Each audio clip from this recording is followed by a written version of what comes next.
வணக்கம் மக்களே, நான் உங்களோட வெண் இளங்கோ. எல்லோரும் மகிழ்ச்சியாக இருப்பீங்க அப்படின்னு நினைக்கிறேன். நான் ஒரு மகிழ்ச்சியான நேரத்தில் மகிழ்ச்சியான ஒரு இடத்துக்கு போயிட்டுருக்கிறோம்.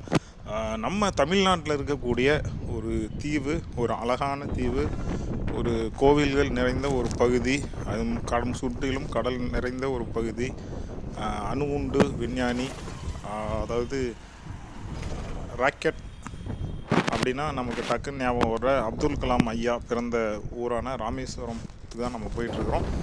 இந்த ராமநாதபுரம் ராமேஸ்வரத்தையும் இணைக்கக்கூடிய இந்த பாம்பன் பாலத்தில் தான் நம்ம இன்றைக்கி பயணம் செய்ய போகிறோம். அதுக்காக தான் இப்போ நம்ம வந்துருக்கிறோம். மிக நீளமான கடல் பாலம் அப்படின்னா இந்த பாலத்தை நம்ம சொல்லலாம். அதாவது இந்திய ஒன்றியத்தில் உள்ள அந்த தீவை ஒரு இடத்துல இருந்து ஒரு தீவை இணைக்கக்கூடிய ஒரு கடல்வெளி பாலம் அப்படின்னா இந்த பாலத்தை நம்ம சொல்லலாம். நல்ல உயரமான பாலம், நீளமான பாலம் அப்படின்னு சொல்லிட்டு இருக்குது. பஸ் போக்குவரத்துக்கு ஒரு பாலம், தொடர் வண்டி போக்குவரத்துக்குன்னு ஒரு பாலம்னு சொல்லிட்டு 2 பாலங்கள் இருக்குது. இப்போ பத்தாயிரத்துக்கு 3ஆவதாக இன்னொரு பாலமும் கட்டிகிட்டு இருக்காங்க. ஏன்னா பழைய ரயில்வே பாலம் வந்து ரொம்ப பல ஆண்டுகள் ஆனது, அதாவது 100 ஆண்டை கடந்ததுனால அந்த பாலம் வந்து உறுதித்தன்மையை கொஞ்சம் இழந்ததுனால இப்போ புதிய தொடர் வண்டி பாலமும் ஒன்று போட்டுட்ருக்குறாங்க. அதனால் இந்த இடத்துல வந்து பார்த்திங்க அப்படின்னா ஒரு பயணம், அதாவது பேருந்துகள் வண்டியை பயணிக்கிறதுக்கு ஒரு பாலம், பழைய தொடர் வண்டி பாலம், புதிய தொடர் வண்டி பாலம்னு சொல்லிட்டு 3 பாலம் இருக்குது. இந்த பாலத்தில் இருந்து சுற்றிலையும் கடல் பார்க்குற அழகு வந்து பார்த்திங்க அப்படின்னா உண்மையாலுமே வந்து ரொம்ப மிக அருமையாக இருக்கும்.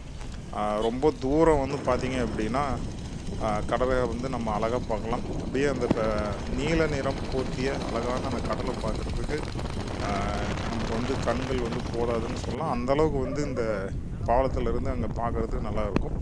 அதே மாதிரி இந்த கீழே போகிற ட்ரெயின் ரூட்டில் வந்து பார்த்திங்கன்னா இப்போது ட்ரெயின் போகிறதில்ல. போகும் பொழுது வந்து பார்த்திங்கன்னா அந்த ட்ரெயின் போகிறத பார்க்குறதுக்குமே வந்து பார்த்திங்கன்னா மக்கள் நிறைய பேர் இந்த பாலத்து மேலே நின்று பார்த்துட்ருப்பாங்க. அது ஒன்று.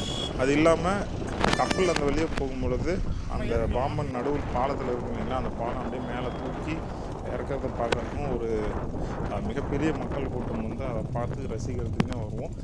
இப்போ வந்து அது எல்லாமே கொஞ்சம் நிப்பாட்டியிருக்கு. ஏன்னா ட்ரெயின் அந்த ரோட்டில் இப்போ போகிறதில்லை இல்லைங்களா, அதனால வந்து அதெல்லாம் குறைஞ்சிருக்கு.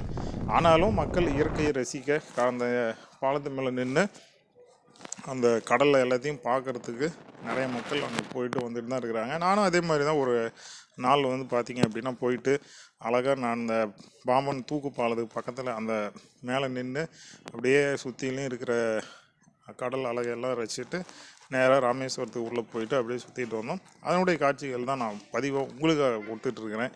நீங்கள் ராமேஸ்வரம் போனீங்க அப்படின்னா கண்டிப்பாக போகும்பொழுது பகல் நேரத்தில் போனீங்க அப்படின்னா இந்த பாலத்தில் நின்று பாருங்கள். என்ன ஒன்று, இந்த வழியில் வந்து பார்த்திங்கன்னா வண்டிங்களை ரொம்ப நேரம் நிறுத்தக்கூடாது, வண்டிங்களை மொத்தமாக நிறுத்தவே கூடாது. இருந்தாலும் வந்து பார்த்திங்கன்னா பொதுமக்கள் ஆர்வமாக பார்க்குறாங்க அப்படின்னு சொல்லிட்டு காவல்துறைகள் அனுமதிக்கிறாங்கன்னு எனக்கு தோணுது. நீங்கள் அப்படி ஒருவேளை வண்டியில் போனீங்கன்னா நிறுத்தி உடனே பார்த்துட்டு உடனே கிளம்பிடுங்க. ரொம்ப நேரம் அங்கே நிற்காதீங்க. ஏன்னா பாலத்தில் வந்து பார்த்திங்கன்னா போக்குவரத்துக்கு இடையூறாக இருக்கக்கூடாது, அது மிக முக்கியம். வாங்க இந்த பதிவில் வந்து தொடர்ந்து நம்ம பயணிப்போம்.